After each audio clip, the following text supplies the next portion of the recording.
Yeah. Yo. በእናትህ I'm back. አንደኛ ቦስ የመጡ እኔ ነኝ።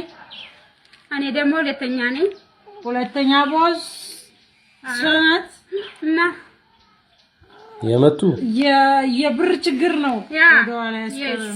የብር ችግር ነው። ቦስ ብሎ የብር ችግር አይከብድም። ሁለተኛ ቦስ የምትለውን እንስማ። what ዋናው ላቡ ነው። እንስማ። ተዋቋት እናግራችሁ። እኔ ስሜ መሰረት ተካይባላለው እና እኔ ፖስት ሁለተኛ ነኝ። እሷ ደግሞ ኢቴናት አንደኛ ፖስት እኔ ደግሞ ሁለተኛ ፖስት ማለት ነው። ያ ዋናው ላቡ ነው። አዎ ኩነከን እንዲያ ላብ ዋናው ላቡ ነው። ሌላ የምትያቸው ነገር ካለ ይሰሙሻል፣ ፋሚሊ ይሰሙሻል። ምርጥያ እና ውድ ደበኛችን እንወዳችኋለን። አወረደቻት። ሌላ ነገር እኔ የምለው የምፈልገው መልካም ቲክቶክ ማለት ፈልጋለሁ። ችጋራም ቦሶች